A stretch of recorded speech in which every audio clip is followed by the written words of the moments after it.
Many thanks, Irfan, for the invitation to this fantastic meeting. So I'm going to talk about when to recognise whether a hazy cornea is associated with something else we need to be concerned about.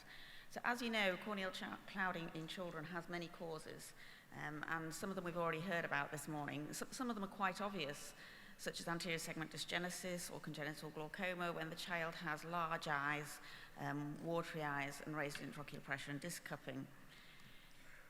But there are a variety of manifestations and causes, and depending on the age of the child, the history and symptoms, whether it's unilateral or bilateral disease, and whether there are any other ocular or systemic associations.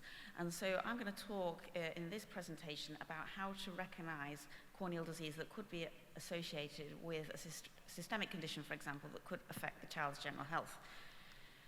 So the clues that we need to look out for are when the corneal clouding is bilateral and symmetrical, when the rest of the eye is normal and of a normal size, and when there are minimal symptoms associated with the corneal clouding in a child. So there may be slight photophobia or watering, but nothing major.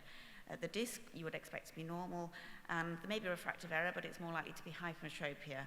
And also the presence of dysmorphic features. And all of these features suggest that you may need to consider a metabolic disease, for example. And this is the group of disorders that I'm going to talk about. And you can see both of these children have got mild bilateral corneal clouding. The child on the top looks pretty normal, and the one on the bottom has these thickened eyelids, coarse facial features, a sort of a slightly larger nose. And that makes us think of a lysosomal storage disorder, and Professor Khan's already mentioned mucopolysaccharidosis this morning. So how do we know that this corneal clouding could be associated with something like mucopolysaccharidosis? Often there are things in the history that can give clues, but often they're quite innocuous. Lots of children have recurrent ENT infections, for example. Plenty of children have had hernias, which can be umbilical or inguinal hernias, fixed when they're a young child, and it's not unusual to come across a child to have joint problems or short stature. But any of these things in combination with bilateral corneal clouding really needs to ring alarm bells, particularly if there's a family history of metabolic disease or consanguinity in the family. And both of those children illustrated here have mucopolysaccharidosis, and it's quite subtle, but the signs are there. So mucopolysaccharidosis are a rare but very important cause of corneal clouding in children and in adults. And there are different types you may have heard of. You don't need to remember which is which or be able to recognize the different types, but just so that you're familiar with the terms, MPS type 1 is Hurler, there's also Hurler-Scheie, MPS 4 Morquio, MPS 6 Maroteaux-Lamy, and you might have heard these terms. And particular types, Hurler, Morquio, and Maroteaux-Lamy, do cause corneal clouding due to deposition of glycosaminoglycans within the cornea and other ocular tissues. The systemic features are very variable. So some children may look relatively normal, and you can even have some adults who have the same diagnosis, whereas other children have intellectual impairment, they're in wheelchairs, they have severe joint contractures, and they have a very characteristic facial appearance. Most patients with MPS will be wearing glasses, and the majority, although not all, are hypermetropic, as I said before. So the ophthalmic features in MPS are quite unique. In childhood, the most prominent feature is the corneal clouding, and it even be present shortly after birth. I've examined a child who's only a few days old with MPS, and they already had corneal clouding, which was subtle, but there on examination with the handheld slit lamp. And over time, the corneal clouding gradually gets worse. They also have orbital features, as I said before, the thickened eyelids, a lag ophthalmos, and they can get problems with the retina and optic nerve as well. This is just some more slides illustrating the characteristic facial features, the shallow orbits, thickened of the facial tissues, thickened mouth and tongue. Patients also get strabismus, exotropia is quite common, and refractive error.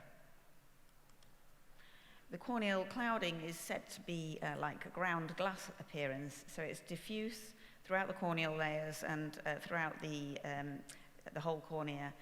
Can be present from infancy and is slowly progressive and doesn't tend to cause many problems in early childhood. Sometimes parents have noticed a cloudy appearance or a milky appearance to the cornea. Often they've not noticed anything at all, and the child can have very little in the way of symptoms, and the vision can be actually pretty normal even with quite obvious corneal clouding. It's only when the corneal clouding becomes very severe that it affects visual acuity.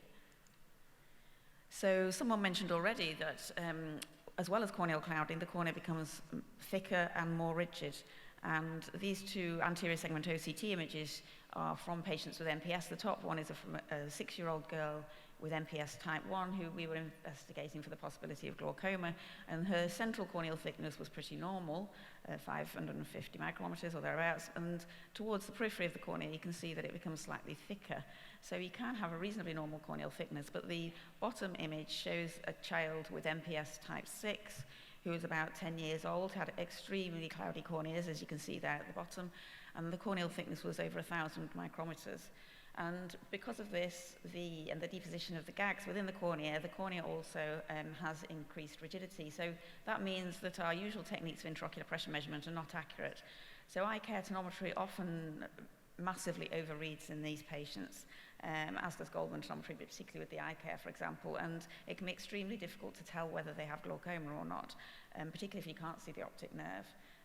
We've got a workshop this afternoon on multimodal imaging in children's eyes, and one of the issues I'm going to discuss is the utility of wide-field digital imaging in assessing patients like this with corneal clouding, because often even on the slit lamp you can't see the fundus, you can't see the optic disc, but with Optos imaging you can see the optic disc, and obviously it's really important for these patients if you're worried that they might have glaucoma, because sometimes they do, although it's quite rare.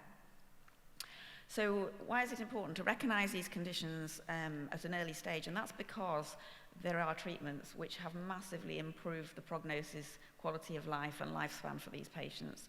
And the current standard of treatment is for patients with MPS type 1 Hurler, for example, if they're diagnosed under the age of about 18 months to 2 years old, the gold standard of treatment is to perform a bone marrow transplant, and that really improves their prognosis and their quality of life. Not all patients with MPS are suitable for a bone marrow transplant, for example, if they already have other complications or if they're older. And for those patients, enzyme replacement therapy is available, and that's particularly for patients with other types of MPS type 1, MPS type 2, Hunter syndrome, Morquio and Morato-Lamy. And the enzyme replacement therapy is given as a weekly infusion. And again, we know that it significantly improves the systemic effects of the MPS. So it improves their mobility, their respiratory function, etc., and their prognosis and their lifespan. Unfortunately, it doesn't seem to have the same effect on the eyes, so they still seem to get this progressive corneal clouding despite these treatments.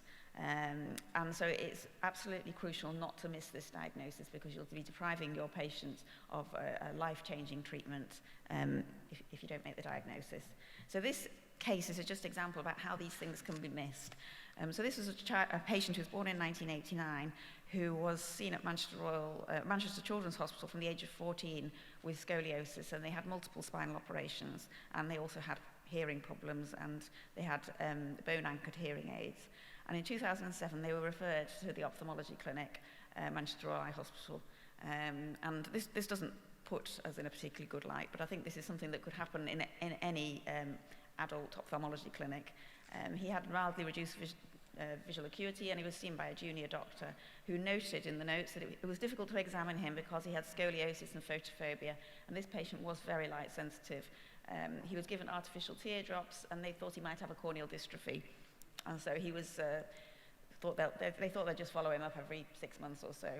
And he kept being seen in the eye clinic with this corneal dystrophy. And in 2017, it was noticed that he had corneal crystalline deposits which were getting progressively worse. He was very light sensitive and was wearing tinted glasses, and the history of scoliosis and deafness was noted, and he also had mild learning difficulties. And at this point, an astute ophthalmology fellow thought maybe this is metabolic disease and referred him to metabolic medicine, and he had a diagnosis of mucopolysaccharidosis type 7, which is actually very rare, and that's probably why he'd managed to live to adulthood. And unfortunately I didn't manage to get any pictures because he had such severe kyphoscoliosis he wasn't able to put his chin on the slit lamp. It was very difficult to examine, but that just highlights that it is possible to miss these diagnoses, and these patients can present even at an older age, not just during childhood. So in summary, corneal clouding can be the first sign of a variety of sight and life-threatening conditions, and we need to be aware of that. We need to systematically assess any child with corneal clouding in order to get the correct diagnosis and recognise early if they might have a metabolic disease. So any child in whom you suspect this might have the case, or indeed in an adult, refer them to paediatricians or metabolic medicine for further investigation. That little boy there is another child with mucopolysaccharidosis and corneal clouding. Thank you.